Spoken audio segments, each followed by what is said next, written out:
Hey, salut, moi c'est Dresseur de code, j'espère que tu vas bien. Alors tu veux comprendre ce que c'est que les pointeurs en langage C? Ok, je vais te le dire. Je vais tout expliquer. Un pointeur, ce n'est qu'une variable, mais une variable plutôt spéciale, ok?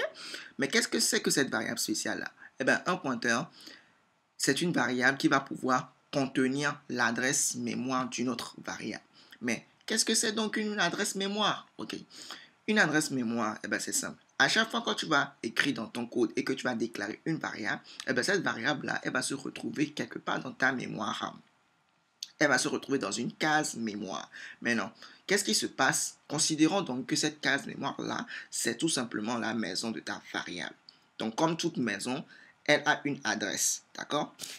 Et cette adresse-là, c'est ce que l'on appelle une adresse mémoire. OK? Donc, le pointeur, par exemple, quand tu vas créer un pointeur pour ta variable, eh bien, ton pointeur va contenir tout simplement cette adresse mémoire. Mais pourquoi est-ce qu'il contient cette adresse mémoire donc? Eh bien, c'est très simple.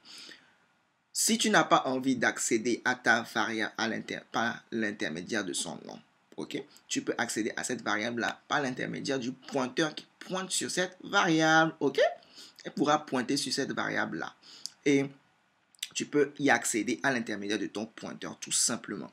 Mais quel est l'avantage de faire tout ceci? Eh bien, l'avantage se fait vraiment ressentir lorsque tu utiliseras des structures de données telles que les tableaux, les listes chaînées, les arbres, ainsi de suite. On en reparlera, ne t'inquiète surtout pas. Mais sache que les pointeurs, c'est ce qu'il y a de plus puissant en langage C. Donc, il faut bien les maîtriser.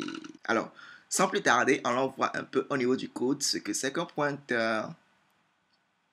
Lorsque je vais déclarer une variable de type int et que je vais l'appeler a et que je lui donne la valeur 5 comme ceci, ce qui se passe, c'est que dans la mémoire,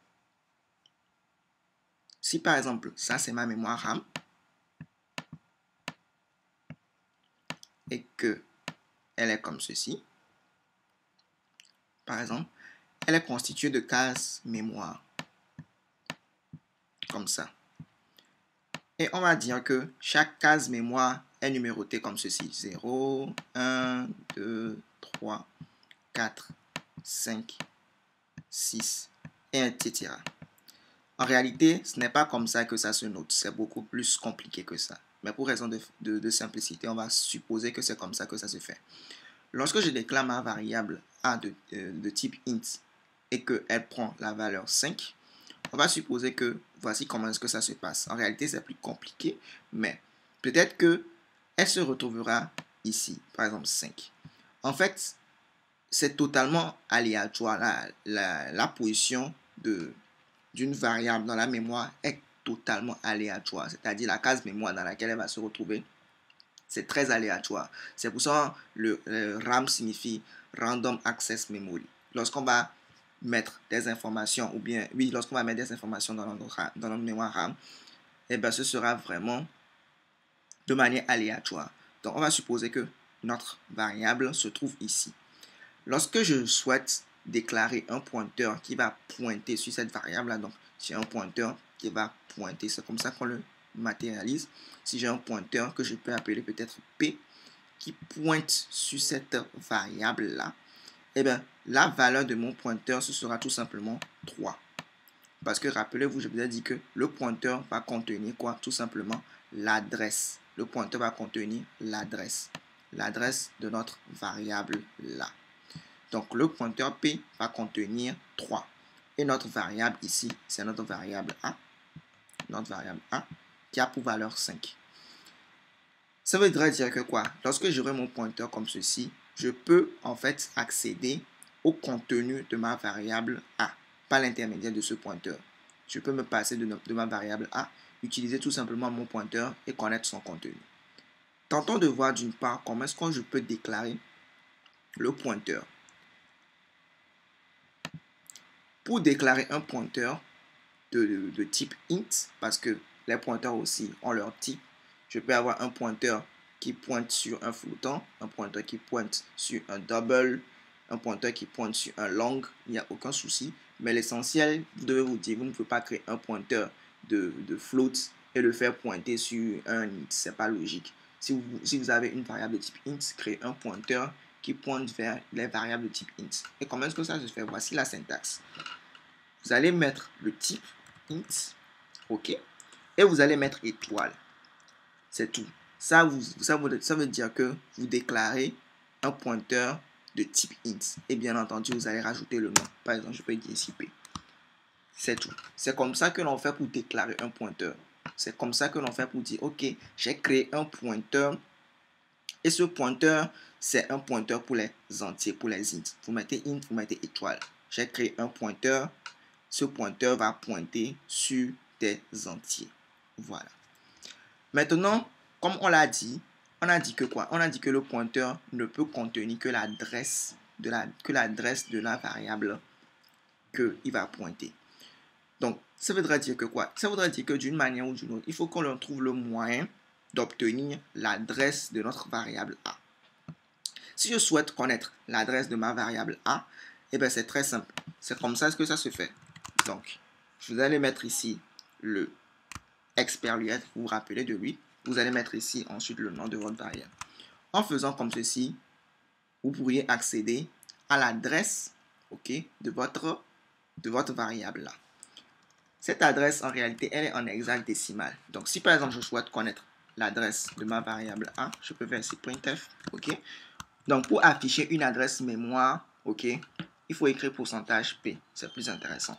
Donc, vous allez mettre ici pourcentage P pour afficher votre adresse mémoire. Et votre adresse mémoire, ce sera comme ceci. Le expert.luette et puis le A, comme ceci. Donc, en faisant ça, vous dites que vous souhaiterez connaître la valeur de l'adresse mémoire de A.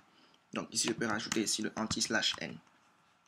Donc, ce que je vais plutôt dire ici, je vais dire que je vais dire la valeur de A égale ceci, pourcentage D, et l'adresse de A égale pourcentage P. Voilà, ce sera un peu plus clair, je crois. Donc, je vais mettre ici A et puis le expert.luette A comme ceci. Tentant de voir, je vais compiler, exécuter. Voilà. Vous voyez, il a affiché la valeur et il a affiché l'adresse. Donc, ça voudrait dire qu'en réalité, ce que je dois matérialiser, au lieu de mettre ici le 3, en fait, c'est ceci que je dois mettre. Ce 0, x, 7, f, f, e, 7, 4, 8, b, e, 8, e, 8. Voilà, donc l'adresse mémoire de notre variable, en fait, c'est ceci. Voilà, en fait, c'est ça. Et ça, c'est sa valeur. Mais comme je vous l'ai dit, pour raison de simplicité, on ne va pas se mettre à écrire tout ça là. Donc, on va supposer que c'est comme ceci et on va supposer que c'est 3. Très bien. Donc, ce que je vais faire, OK, je vais maintenant dire que ma variable P va contenir cette adresse-là.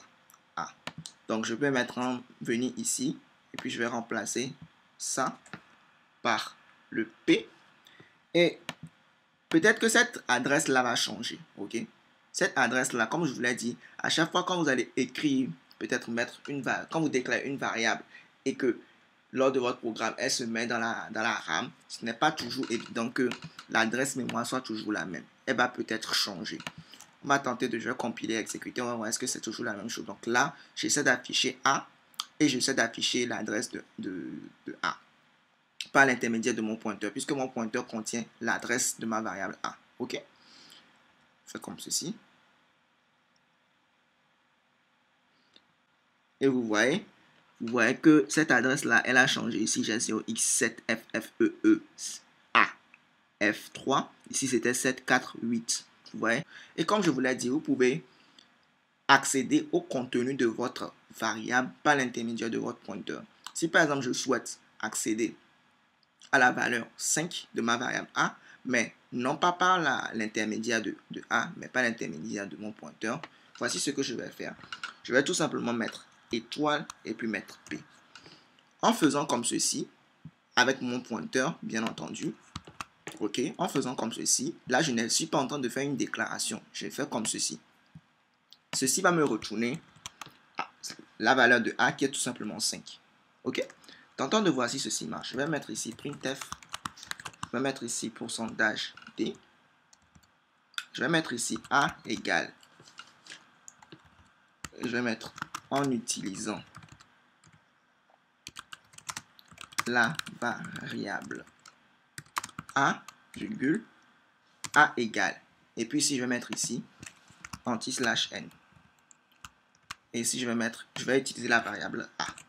Maintenant, je vais utiliser le pointeur. Donc je vais ici copier, venir ici, coller. Et je vais dire ici, en utilisant la variable p, a égale, ici je vais mettre ici pourcentage p toujours, parce que je vais afficher un entier, mais je vais afficher l'entier là par l'intermédiaire de mon pointeur p. Donc je vais mettre ici étoile p, comme ceci. Très bien. Tentons de voir si ceci marche. Regardez vous-même.